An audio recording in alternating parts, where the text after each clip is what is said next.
As Americans, there are certain things that we hold dear to our hearts in this country. First off, I think of economic freedom. We've all heard those success stories of a man who maybe just went to school up to the 8th grade, but he worked hard and he had a good idea and he put it to good use and he became a millionaire. And we know that this truly is the land of opportunity. Of course, we also think of free speech. We think of other countries where, boy, if somebody speaks out against whomever is the leadership, they're guaranteed that they'll be put into prison, maybe even put to death.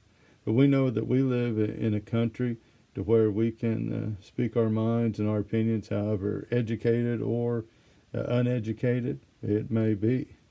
Something else that comes to mind is that we're very thankful that we have a right to a fair trial, that if we are accused of a crime, we can't be have it ramrodded against us. We know that we're able to have a trial of a jury by our peers, and even if we can't afford a lawyer, that one will be provided for us. And so when we read through Jesus and the trial that he faces, this is something that really strikes us near and dear to our hearts, because if you want to talk about a sham of a trial, if you want to talk about an unfair trial, that's exactly what Jesus had.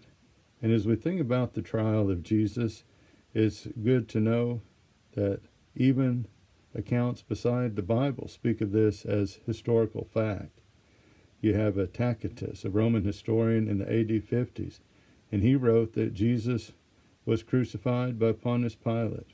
Or you have Josephus, a Jewish historian, and in his book Antiquities, he says the same thing. And these two are not Christians. In fact, they're not even sympathetic to the cause of Christ, sometimes opposed to it. Yet they did not deny the fact that Jesus was tried and that he was put to death at the hands of Pilate. And as Christian people, ultimately we're not concerned with what the world says. We want to know what God says. And so let's read that account here in Luke 22, and we'll actually begin in verse 63.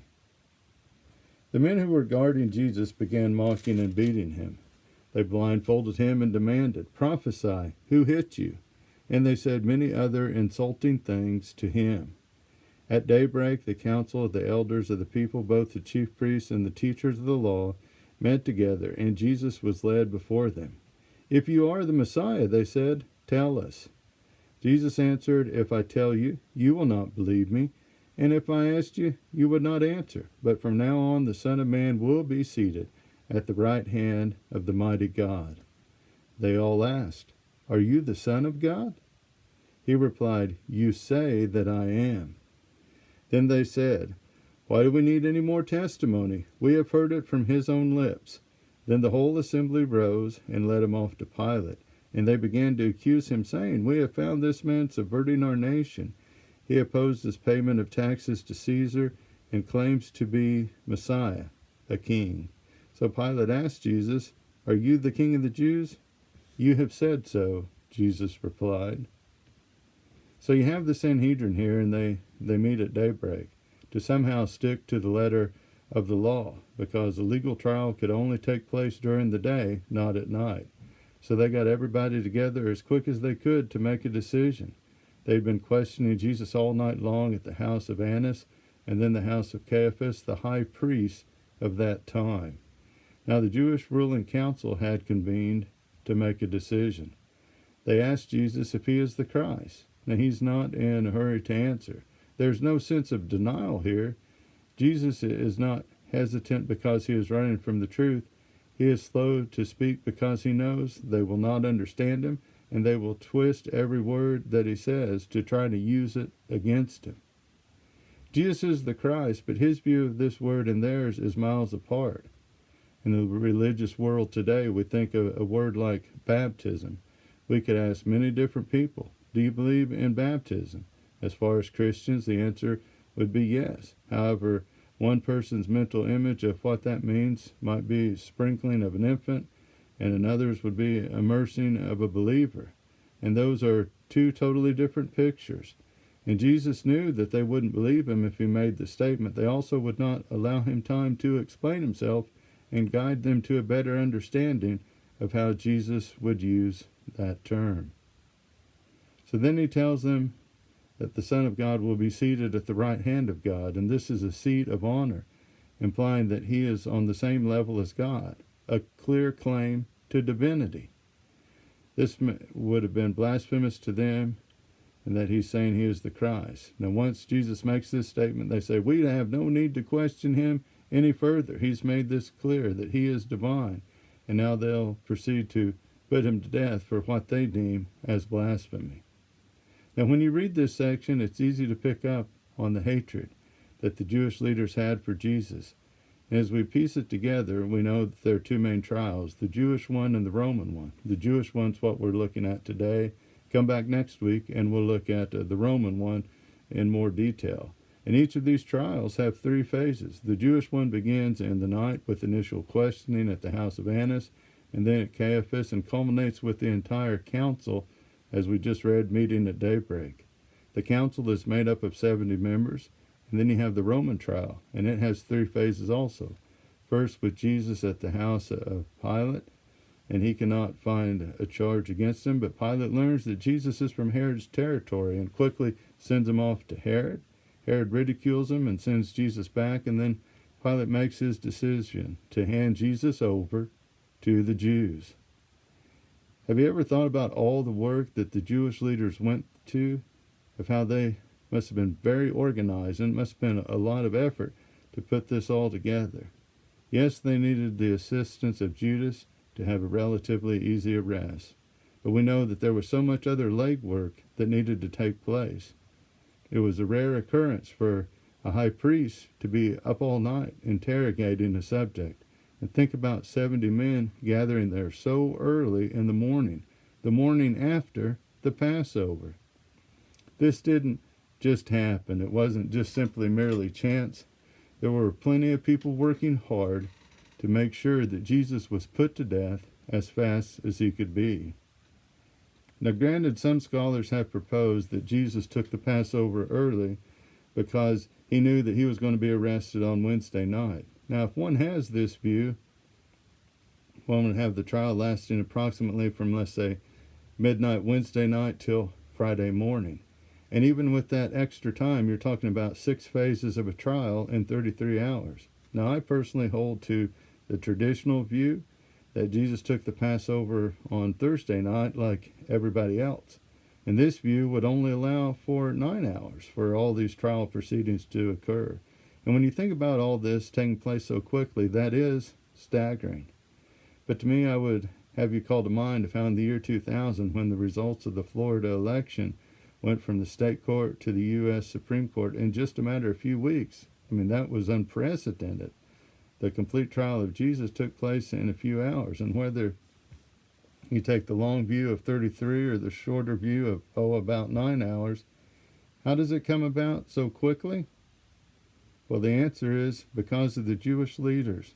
The Jewish leaders were ready to put Jesus to death, and they were not going to let anything stand in their way. So why did the Jews hate him so? Why do so many people hate true biblical depiction of Jesus to this very day? Jesus is hated because faithful preaching of Jesus as the Christ is a direct frontal attack on any other religion on the face of the earth. I know that I heard one preacher say this: if I can speak about God all day long in the Dallas-Fort Worth area, but I can't say the same about Jesus Christ.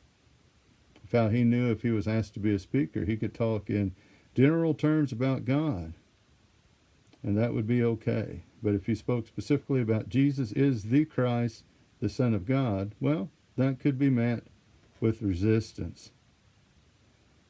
And we know that the Jews of Jesus' day knew that, and people still know that today.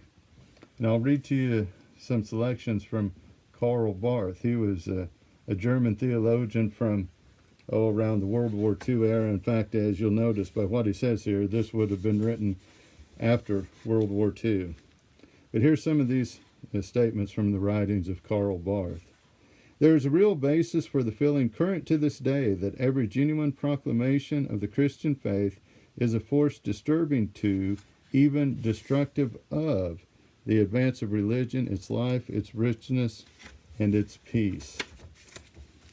No sentence is more dangerous or more revolutionary than that God is one and that there is no other like him. It was on the truth of that sentence, that God is one, that the Third Reich of Adolf Hitler made shipwreck.